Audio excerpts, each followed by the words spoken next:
Good morning, all of you.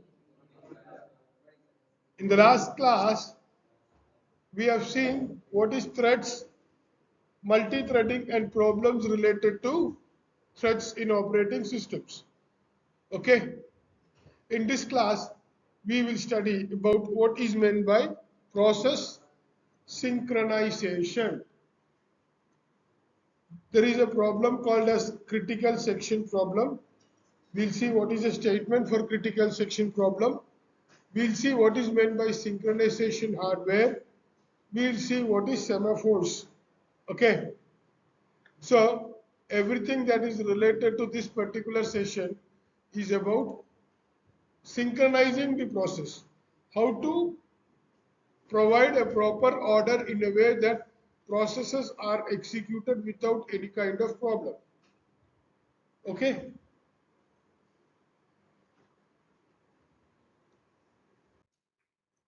So what is meant by process synchronization? So see, last class I discussed with you now, you are having a lot of real-time problems. I'll explain this to you with a kind of analogy. We have, say, 10 to 12 departments in our college. Each department students want to access library. We have only limited seating capacity. For example, for instance, you can take it as we have only 10 seating capacities and we have 12 batches of students who wanted to enter. So what can we do? We can give a particular order. We can tell this batch should come at this particular time. The other batch can come at another particular time so that the library is effectively utilized. Okay. So creating the slots for each and every process according to the order in which the process has to work is known as process synchronization. Okay. So each department or each set of students can be a particular process. Imagine each department students to be a kind of particular process. They wanted to access the library. They have limited library resources. All the students from the entire college, if you go to the library at the same time, it does not. Nobody can occupy it, right? So it becomes very difficult. So what we'll do is that we'll arrange slots in which order each person or each department or each student should come to the library. The same process is happening in an operating system where the central processing unit or the processor has to be utilized effectively. So there should be an order. The first come, first serve. What is the first thing that should come? What is the second set of students that should come? And what happens and how much maximum number of students can be accommodated inside that library. So maximum number of processes that can be done simultaneously by the operating system where we have multi-programming systems. So what is the job of the process synchronization or synchronizer? It should ensure that multiple processes are working at the same time concurrently without any kind of conflicts. There should not be any kind of conflicts between different processes. It's my chance and something like that. There won't be any conflicts. So this is done by what is called as process synchronization. Now, I'll teach you what is meant by race conditions in the coming slides. So it prevents race conditions where, here I'll give you a small introduction. That means that race conditions where multiple process access the shared resources simultaneously. That means at one particular time, if there is a situation, a race condition is something where a situation where we want two processors are asking for the same resource at the same point of time, which cannot be provided. So we'll be dealing with race condition in detail as we go on. Okay. So logical control flows are concurrent if they overlap in time. At the same time, they're concurrent. This general phenomenon is known as concurrency. Concurrency refers to any form of interaction among processes or threads. The familiar examples are the hardware exception handlers, processes, and Unix signal handlers. So process synchronization, you have to know that occurs when you need to synchronize because we have concurrency or we have concurrent process that is approaching the processor or any other resource at one particular point of time. Okay, so at that point we need to control and synchronize the process. This is known as process synchronization.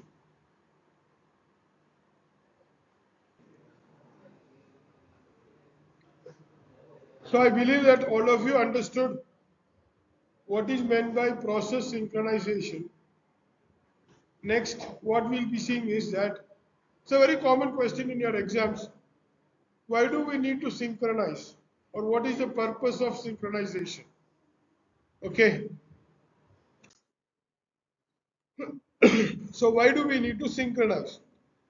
In the first slide, I told you that there is a condition called as race condition. What is meant by race condition? A race condition is an undesirable situation.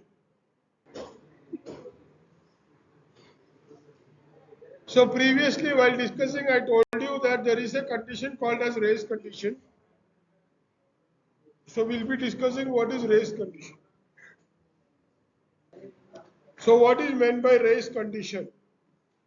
Race condition is an undesirable situation. That means this situation we don't like to have.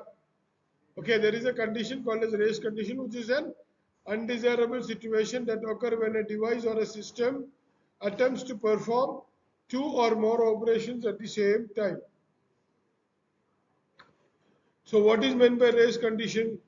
Race condition is something where there are multiple processes happening and you have two Word documents and you wanted to print both these at the same time. What happens? The printer the printer cannot give two printouts at the same time, right? Only one after the other. So easy to understand. This condition is called as race condition. Race condition is somewhere where a resource need to be accessed by multiple processes at the same time. So to guard against race conditions, we need to ensure that only one process at a time can be manipulating over the variable counter. To make such a guarantee, we require that the process is synchronized in such a way. So earlier in the first slide, we have seen that race condition is avoided when you have a proper synchronization method. Okay. Process synchronization is required to avoid race condition in simple terms. What is race condition? Race condition is something where there are more number of processes requesting for the same resource at the same point of time.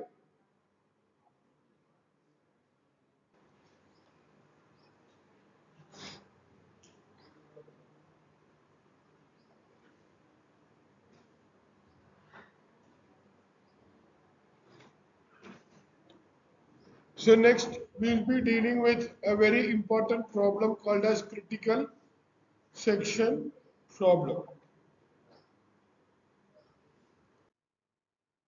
What is meant by critical section problem? So what is critical section problem? Now consider there is a critical section, okay, CS, and a process can enter into this critical section. Now when this process enters, this is a block of code, okay. This is going to consider how we are going to synchronize this. You can listen very carefully so that you can understand. Okay. So when a process enters the critical section, no other process can enter the critical section. Right? Understood? Only when, see, you have an entry section here, you have a reminder and you have an exit section. So you have a critical section inside your system. This particular thing allows only certain processes where, I mean, critical processes, naturally. Okay. When the process is in the critical section, there is no other process that is going to enter the critical section. So we have a flag kept outside. Okay.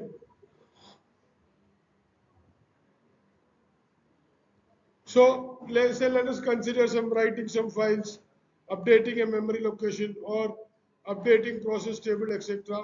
And when this process is going on, no other process is allowed to enter into the critical section.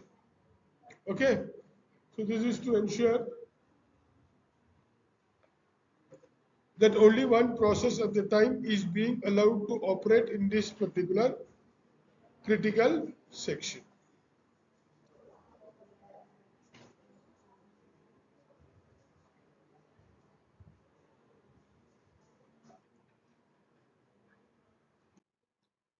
So here we'll see how the critical section is operated. Now this is called as a pseudo code. Pseudo code is not a real program but something that looks like a program. That's not an original thing where you are going to type in any language or anything. But this is something which can be easily converted into a program.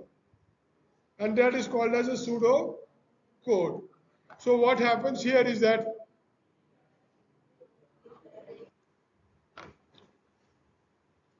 so as we are discussing, we have an entry section and an exit section and we have a reminder section.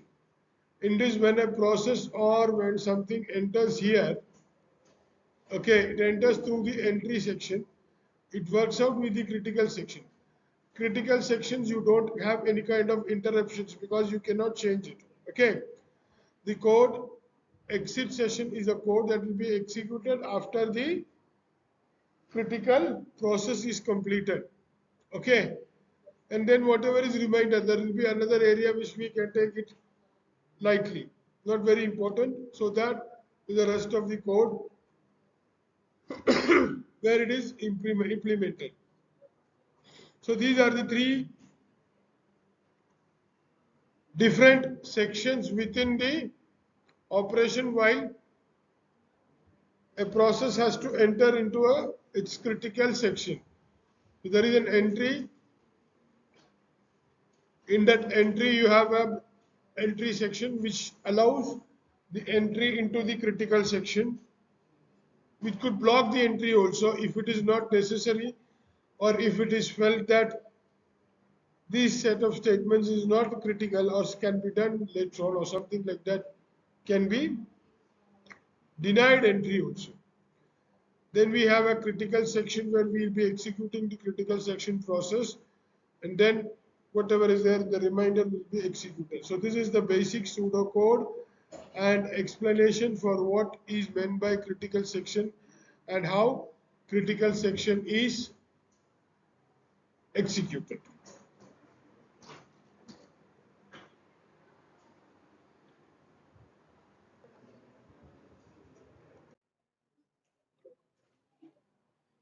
So we'll see, we know that what critical section problem is that. We'll see how we are going to solve this critical section problem. Okay. So there are three important things that should be considered while while a process is going to enter into a critical section. Okay.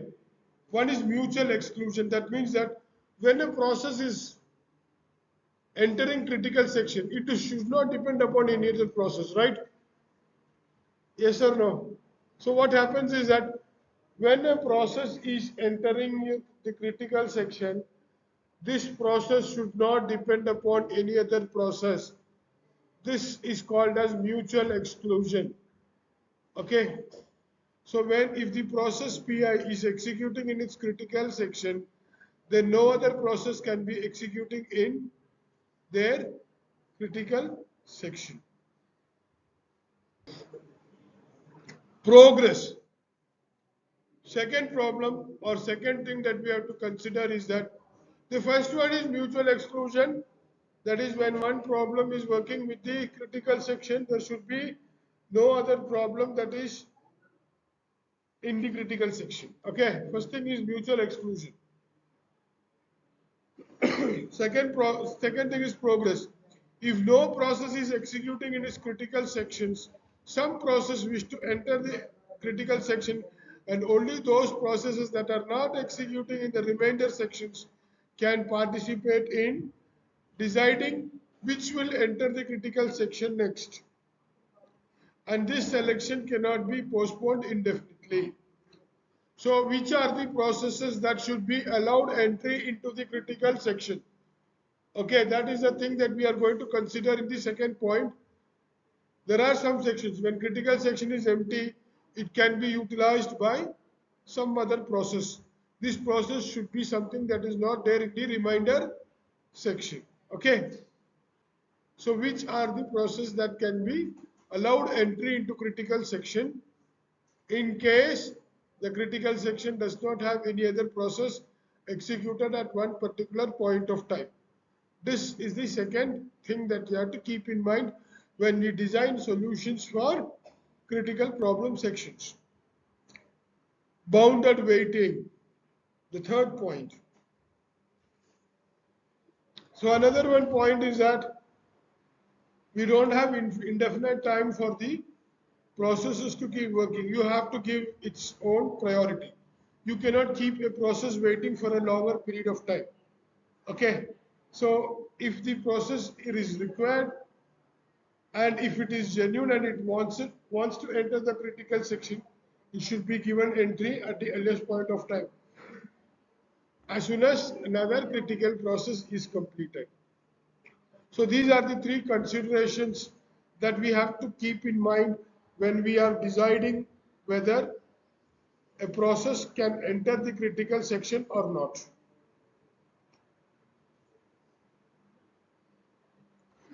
This is very important. I'm telling you this because if you have not understood this, the remaining entire syllabus is based upon all these things. Most of the things what we are going to do is based upon solution to critical problems. So I hope that you have understood what is critical problem and how we are going to solve it.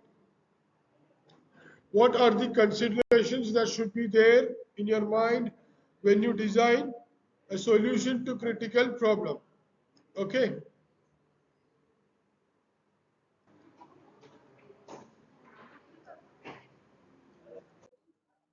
So very interesting solution to critical section problem, Peterson solution. So in Peterson's process, we have two variables. One is called as flag. That is a Boolean variable. So what is a Boolean variable? What is meant by Boolean variable? 0 or 1 or true or false. It can have only two values, either true or false. Okay. Another one variable is there, integer turn. Okay. So every process is given a number P0, P1, P2, like that you have Pi. We use Pj to denote the other processes, that is J is equal to J equals 1 minus I. Okay. So the variable turn indicates the number of the Q number in which position can this process enter into the critical section. Okay. So when I is equal to 1, it means that it is ready to enter into the critical section. Okay.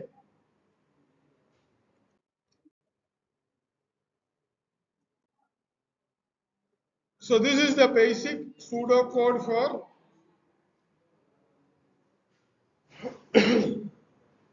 Peterson's solution. Okay, when flag is equal to true,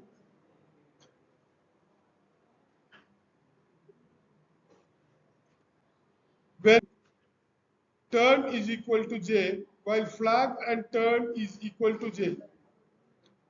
There are two conditions that work. The first condition is the flag has to be true. The second condition is that the turn has to be its turn.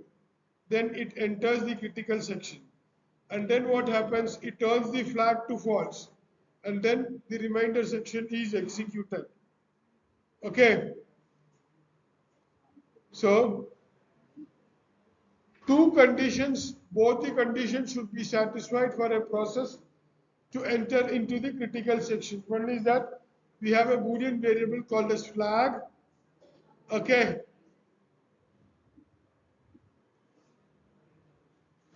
We have a Boolean variable called as flag and the turn. If the turn and the Boolean variable both satisfies the condition, a process can enter the critical section. Once it has entered the critical section, before exiting the critical section, what it has to do? It has to turn the flag to false. Okay.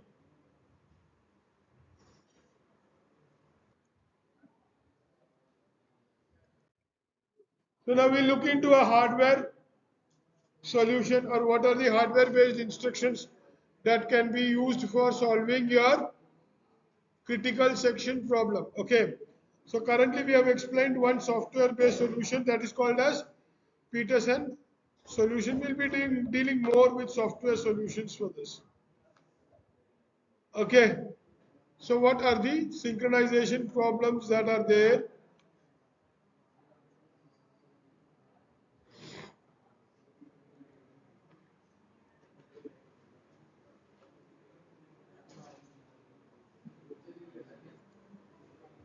So the main problem is that solutions like Peterson solutions may not work with all kinds of modern operating systems. So it is much easier to use certain kind of hardware instructions so that it is done more easily.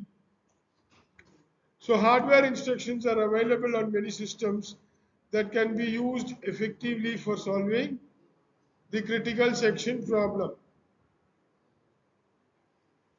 The critical section problem could be solved in a single processor environment if we could prevent interrupts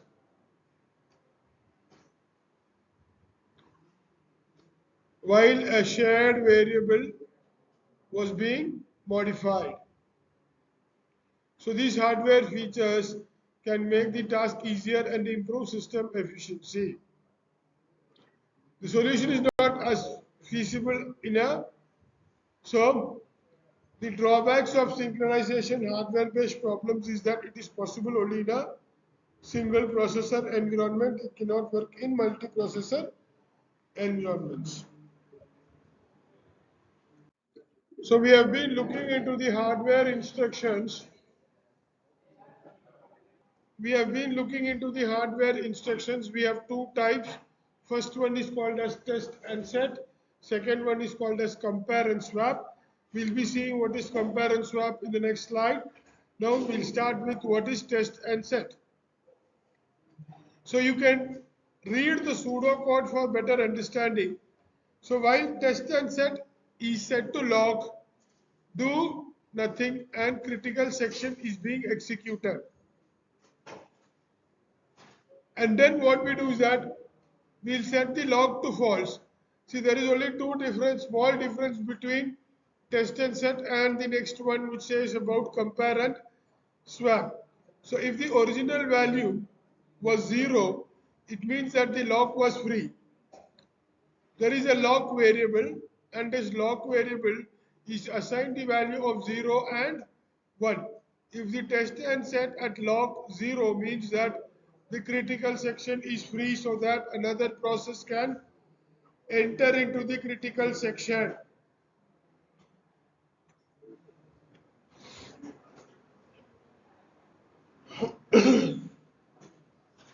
So this is how the algorithm performs.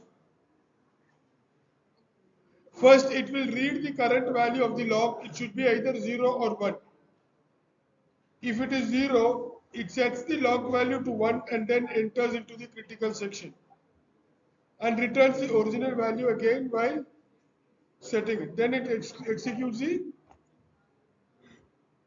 remainder sections. Okay.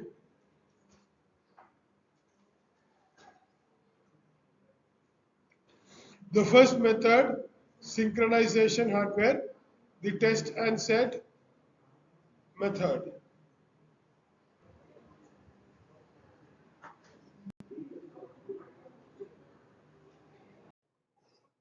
So the next way of doing it using hardware synchronization is you have a global variable log. It is actually first it is initialized to 0.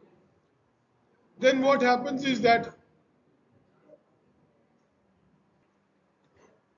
so the first process that involves compare and swap will set the log to 1. Initially the log is 0, then it is set to 1. Okay, when it is not equal to 0, that means when it is 1, only then it can enter this critical section.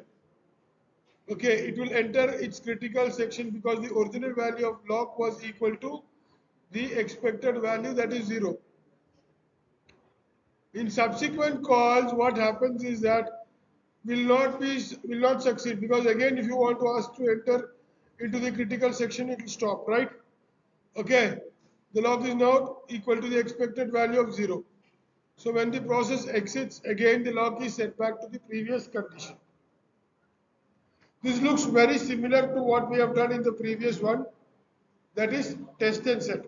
But we'll be next slide, we'll be learning about what are the main differences between compare and swap and test and set. Okay. Basically, both the process looks very similar.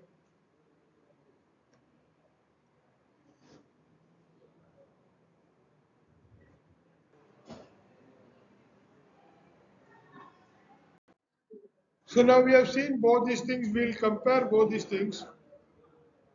First one test and set, and the second is compare. Sets the variable to 1 and returns its old value. In the first case, in the test and set, what happens is that it sets the value to 1 and then it returns its old value. In compare, what happens is that it will compare and then it will swap so that it makes it more flexible. Okay. So in test and set, it primarily prevents prevents two processes entering the critical section at the same time. Here, the objective is in the log swap, compare and swap, the objective is that log free programming. That means that, see, atomic programming structure means both the updates or both the things are done simultaneously at one stretch. There is no two different process. Okay? There is only one process which is going to do the whole entire thing when it comes to compare and swap. Okay? Busy waiting, no question of waiting at all. Here only when it compares and it swaps. Efficiency can cause contention in multi-core, more efficient for high performance systems. Because it is atomic. Atomic means what? Listen carefully, I'm going to explain to you what is meant by atomic. Atomic means you take a process, the entire things that is dealing with the process is done in a single block. There is no kind of breakup or anything like that. In one stretch it is being done. So compare and swap, we use the atomic structure. Okay. So here only checks and sets, checks, compares and conditionally keeps updating. Okay. So which is more efficient?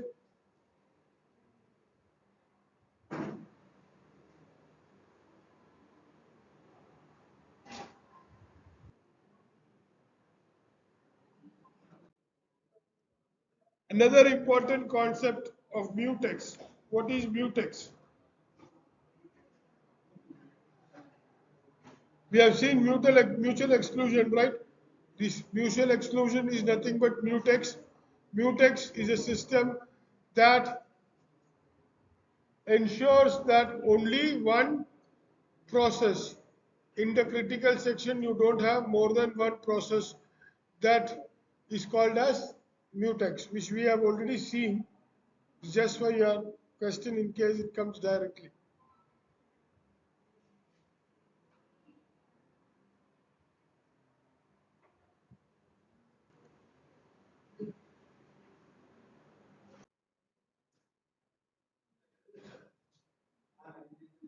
So, while applying mutual exclusion principle, what we'll do is that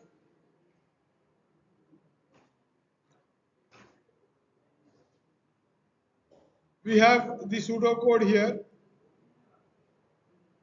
Only one process or thread. You have this. You have to acquire the lock before entering the critical section, and then you enter the critical section.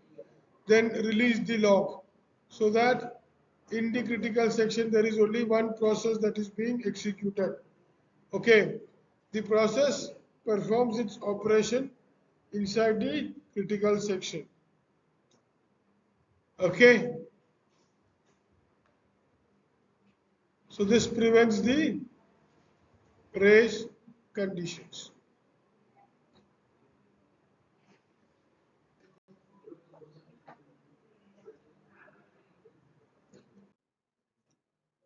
So advantages and disadvantages of mutex locks.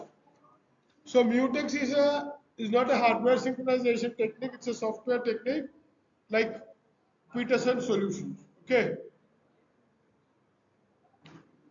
So what mutex does is that it ensures only one process is entering the critical section. It prevents race conditions. It is highly efficient because you don't have any busy or waiting things. Disadvantage is we have deadlocks. What are deadlocks? We'll be seeing in the coming sessions. We have priority inversions.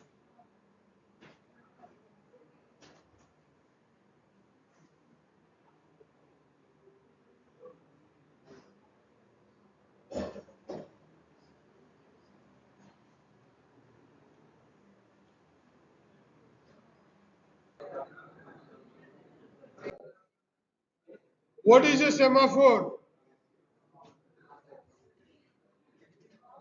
So we have already seen mutex logs. We'll be seeing something that is slightly advanced when compared to mutex logs.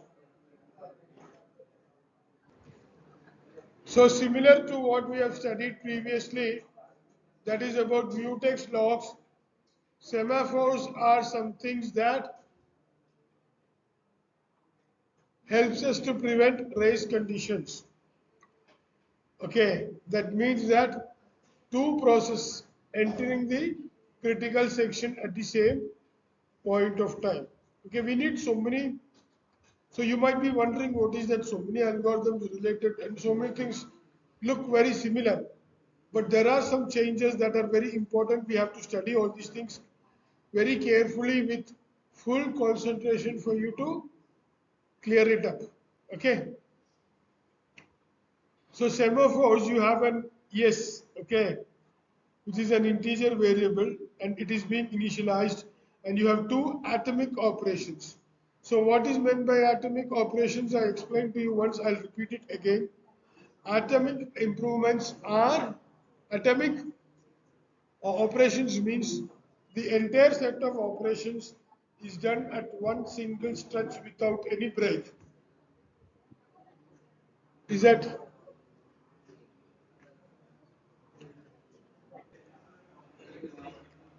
so? We have two operations, wait and signal.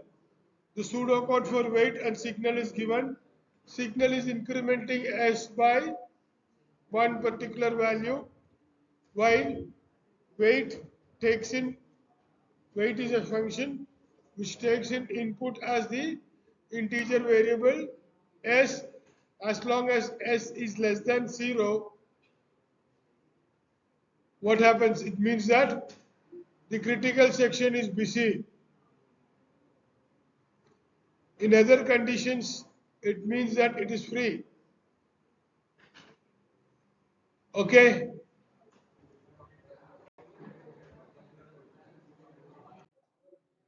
So there are two types of semaphores. One is called as counting semaphore and the other one is binary semaphore. So we have two types. One is the counting semaphore, allows multiple but limited number of process simultaneously to share a resource. When non-negative semaphore value represents how many processes can still be allowed simultaneously to access a shared resource. Okay, so counting semaphores, when it is negative, when it is non-negative, it allows the number of process. When it is negative, it shows that the number of process waiting to enter the critical section. We have two types, counting. In counting, we have negative and non-negative values of the integer. Non-negative means the number of process whichever is going to enter the critical section. Number of processes. Non-negative means those in the waiting list which is expected to enter into the list. Of course, the next type is binary. It can either be log, can be either 0 or 1, similar to a mutex or a spin log. Okay.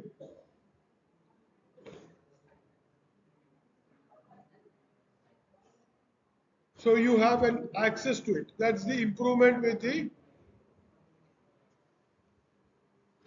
mutex logs.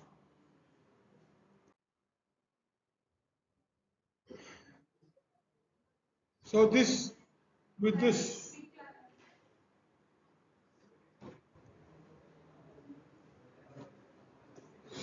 so we'll take a brief summary of what we have done today.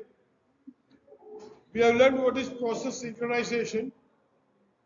What is the next one we have done? The next topic is what is meant by critical section problem. Yes, we have understood what is critical section problem, and then we have started solving the problem. Solving the problem means we have two important conditions. One is the software and the other one is the hardware. So we began with what is called as Peterson solution. Okay. And then what we did, synchronization hardwares. We studied two commands. One is called as test and set. The other one is called as compare and swap. We have studied both these things and what are the differences between both these things. Then what we studied? We studied about mutex logs. What is mutual exclusion? We have studied the advantages and disadvantages of mutex logs. Then what we did? Semaphores. The advancement of mutex logs. What are semaphores? What are the different types of semaphores? The counting semaphore and the binary semaphore. Is that clear with all of you? Now, any questions from your side?